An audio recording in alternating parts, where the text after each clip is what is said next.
Assalamualaikum warahmatullahi wabarakatuh. Perkenalkan, saya Riana Lady Flara. Saya dari UIN Sunan Gunung Jati Bandung, semester 7B.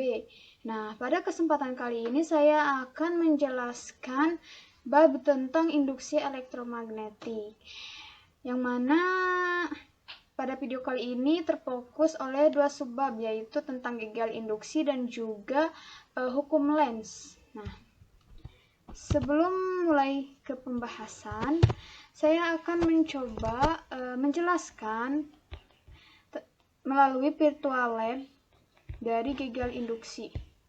Nah, oke. Ini adalah percobaan tentang gegel induksi. Kita kembalikan dulu ininya. Nah, kita lihat ya. Ketika magnet didekatkan dengan kumparan atau lilitan-lilitan ini, maka jarum penunjuk ini akan bergerak ya, seperti ini tuh, bergerak. Nah, arus yang dihasilkan dari proses ini itu disebut dengan arus induksi, sedangkan prosesnya disebut jadi proses yang menghasilkan arus listriknya jadi proses yang menghasilkan arus listriknya disebut dengan gaya gerak listrik atau GGL ya. Nah, kemudian medan magnet ini, karena kan ini lampunya nyala ya, dapat disimpulkan bahwa medan magnet ini itu menghasilkan listrik. Syaratnya yaitu apabila terjadi perubahan dari flux magnetnya gitu. Jadi syaratnya itu kan listrik bisa menjadi magnet. Nah, magnet juga bisa menjadi listrik. Syaratnya apabila terjadi perubahan yaitu perubahan flux magnetnya. Nah, kita lihat ketika magnet didekatkan, jarum penunjuknya itu, ini jarum penunjuk di alat ukur tegangannya itu mengarah ke kutub negatif. Hal ini menunjukkan bahwa arusnya itu mengalir dari negatif ke positif gitu. Sebaliknya ketika dijauhkan, maka si jarum penunjuknya itu mengarah ke kutub positif. Hal ini menunjukkan bahwa ketika dijauhkan, si arusnya mengalir dari positif ke negatif gitu. Nah, kemudian medan magnetnya itu berkebalikannya. Jadi arah dari medan magnetnya itu selalu bertentangan dengan arah dari flux magnetnya. Nah, ketika arus mengalir ke sini, maka medan magnetnya akan menuju ke sini. Jadi sebaliknya. Begitu juga ketika dijauhkan, si arus kan mengalir dari sini ke sini. Si medan magnetnya berarti berkebalikannya dari sini. Nah, konsep inilah yang disebut dengan hukum Lenz. Jadi yang mana hukum Lenz itu pada intinya mengemukakan bahwasannya flux magnet dengan medan magnetnya itu selalu bertentangan arahnya gitu. Nah, sekarang bagaimana ketika magnet dimasukkan ke lilitan yang jumlah lilitannya sedikit, ke kumparan yang jumlah lilitannya sedikit, kita lihat. Nah, kita lihat bahwa nyala lampunya semakin redup ya, berbeda dengan ketika kita memasukkannya ke lilitan yang banyak. Nah, hal ini mengindikasikan bahwa jumlah lilitan mempengaruhi besarnya GGL induksi. Jadi ketika kita memasukkan magnet ke dalam kumparan yang jumlah lilitannya semakin banyak, maka GGL induksinya akan semakin besar. Begitu juga sebaliknya, ketika kita masukkan magnet atau mendekatkan magnet ke dalam kumparan yang dialiri arus listrik, maka GGL induksinya akan semakin kecil gitu ya. Jadi berbanding lurus. Nah, inilah percobaan tentang gegel induksi ya, hukum Faraday.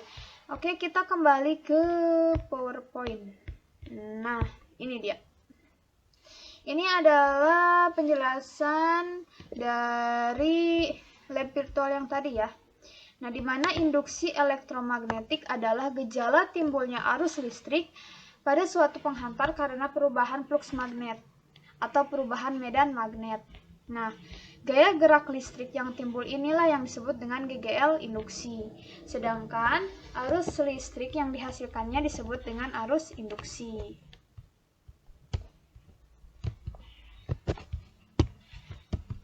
Nah, ini dia fluks magnet. Nah, kemarin kan kita sudah membahas tentang fluks magnet ya.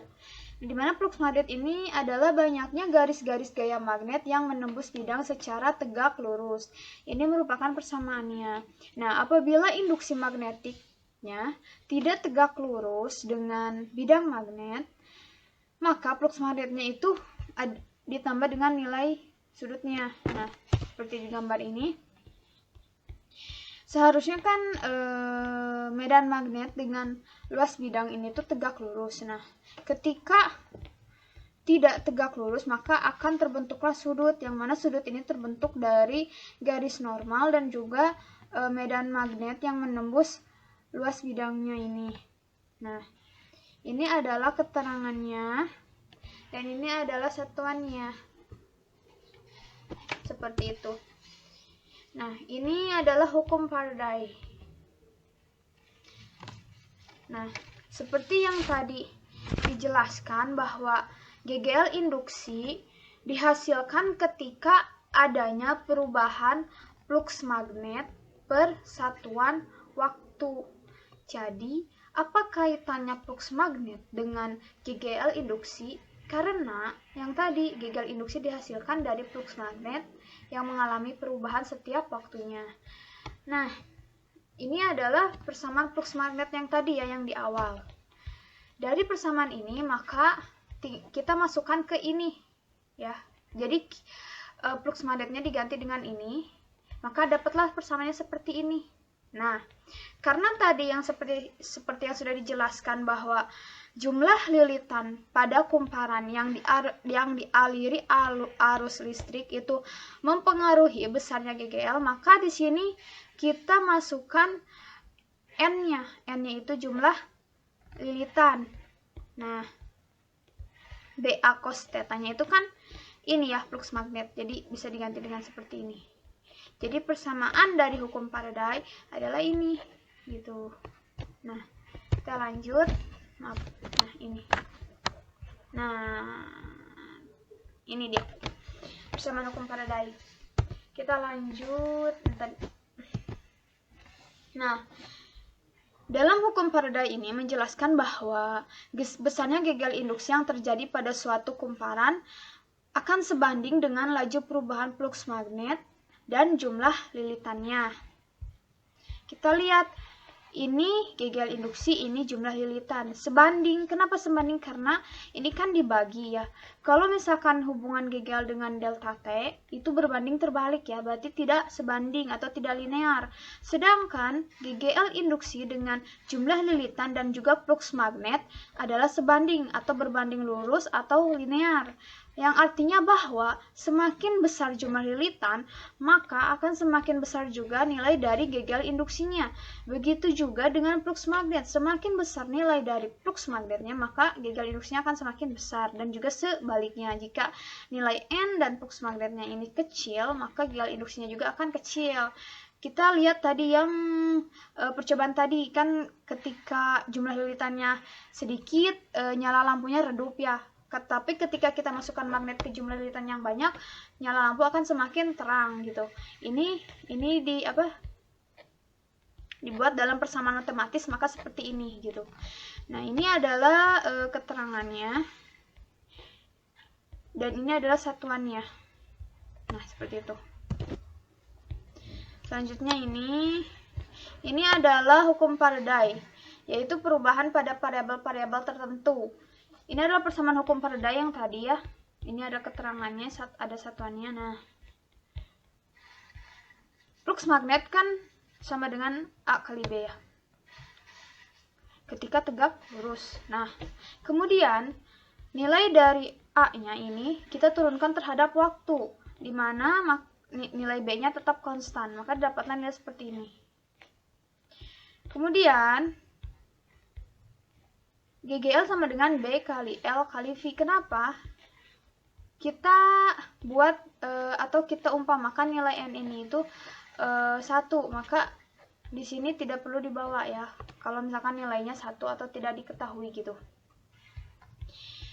Nah, V di sini adalah kecepatan gerak kumparannya.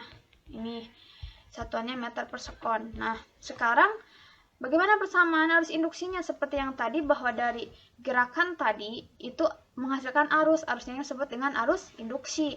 Nah, persamaannya seperti ini. I sama dengan GGL per R, dimana GGL itu yang tadi yang ini ya, dibagi R gitu.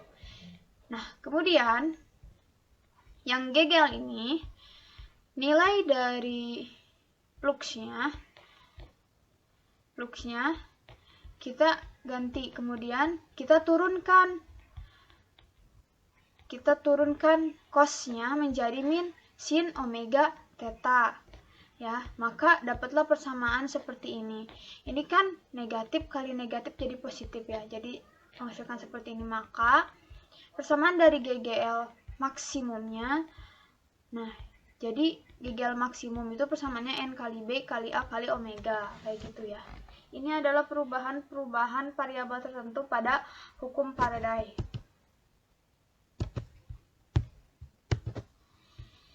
Nah, jadi kita bisa simpulkan bahwa perubahan flux magnet dapat terjadi karena adanya perubahan induksi magnet B dan juga perubahan luas bidang A dan perubahan sudut. Sebenarnya kita bisa lihat juga dari persamaan yang ini, yang sebelumnya ya.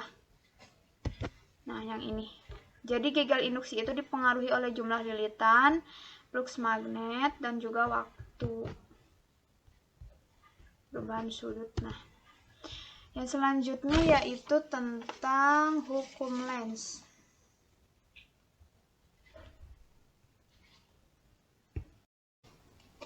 Oke, kita lanjut pembahasan selanjutnya tentang hukum Lenz. Nah, ini adalah tokoh yang mengemukakan tentang hukum Lenz atau yang menemukan tentang hukum Lenz, yaitu Heinrich Friedrich Emil Lenz. Nah, yaitu pada tahun 1804 sampai 1865.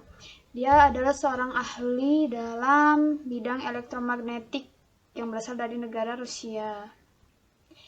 Nah, yang terkenal dengan penemuannya yaitu yang kemudian diberi nama dengan hukum Lenz ya.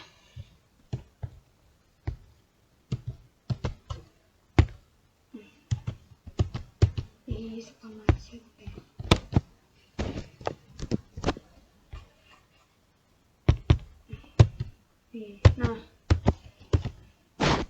ini adalah bunyi dari hukum Lenz.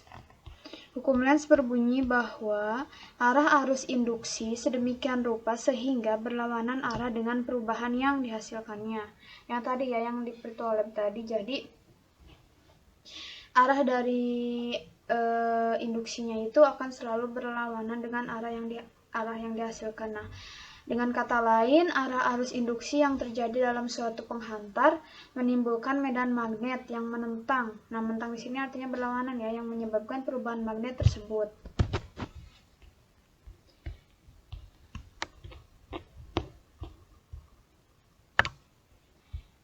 Nah, hukum Lenz yang tadi ini ilustrasi dari percobaan yang tadi. Nah, kita juga bisa menggunakan kaidah tangan kanan ya, seperti yang dijelaskan sebelumnya. Kaidah tangan untuk apa ini? Solenoida ya. Nah, bunyi dari hukum Lenz ini yaitu apabila GGL induksi timbul dalam suatu rangkaian pada arah arus induksi yang sebelumnya telah dihasilkan dengan sedemikian rupa akan menimbulkan medan magnetik induksi yang saling bertentangan terhadap perubahan medan magnetiknya. Dalam hal ini adalah arus induksi yang berupaya untuk mempertahankan flux magnet totalnya secara konstan. Ini sebenarnya hanya penjabaran dari percobaan tadi. Nah, ini adalah percobaan hukum Lenz yang tadi kita coba. Nah, dimana diketahui bahwa magnet yang didekatkan akan dijauhkan dari kumparan dan akan menghasilkan arus yang mengalir yang ditandai dengan penyimpangan dari jarum galvanometer tadi ya. Nah, Percobaan ini membuktikan bahwa ada arus yang berlawanan arah dengan elektron atau dengan jarum galvanometernya. Nah, perpindahan muatan listrik terjadi karena adanya beda potensial yang disebut GGL induksi dengan arah arus listrik yang disebut dengan arus listrik induksi. Nah, hal ini sesuai dengan hukum Lenz dan kaidah tangan kanan, di mana ibu jari sebagai arah kutub utara dan jari lainnya sebagai penunjuk dari arah arusnya. Nah, setelah melakukan percobaan hukum Lenz, dapat disimpulkan bahwa apabila medan magnet batang didekatkan dengan kumparan akan timbul GGL yang menghasilkan arus induksi dalam suatu kumparan. Yang percobaan tadi. Nah, arus induksi inilah yang mengakibatkan medan magnetik sehingga arah arus berlawanan dengan arah flux magnet yang dapat diamati dengan penyimpangan tadi. Penyimpangan dari jarum galvanometer.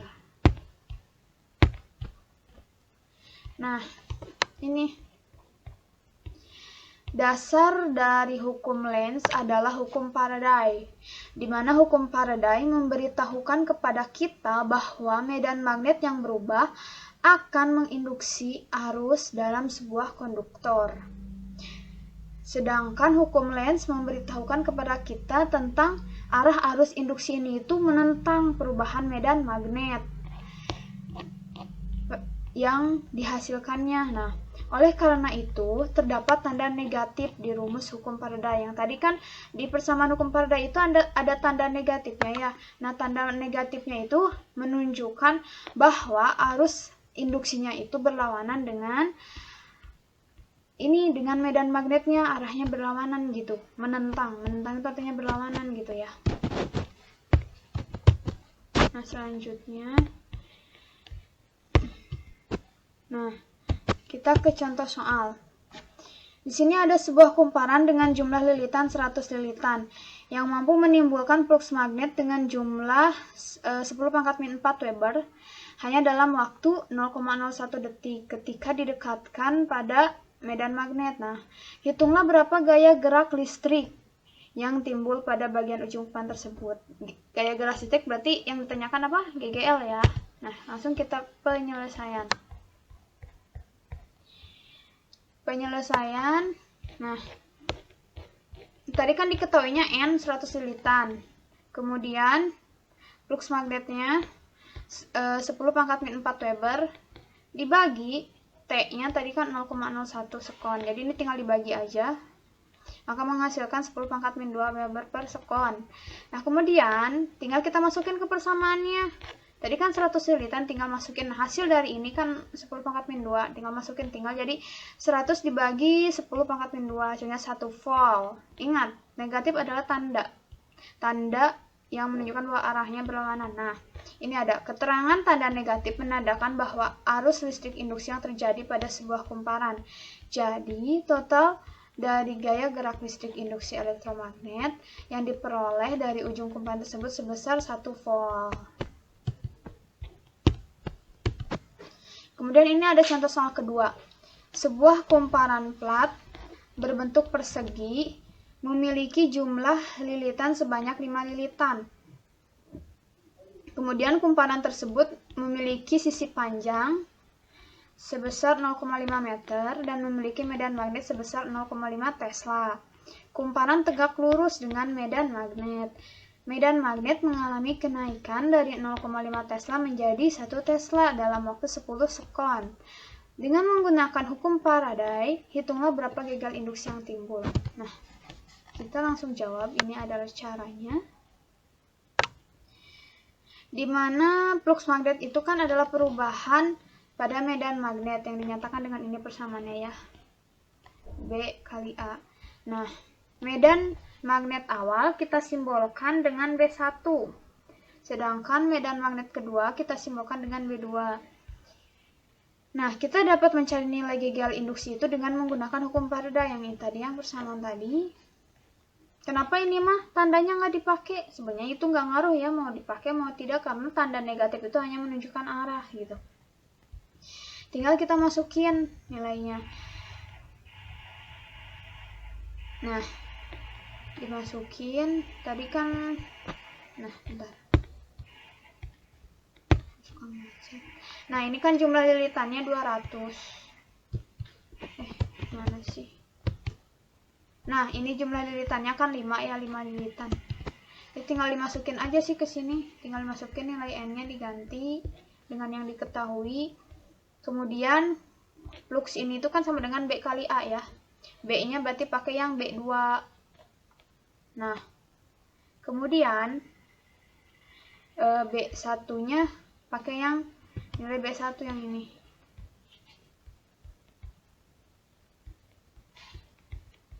Nih, B1, B2 gitu.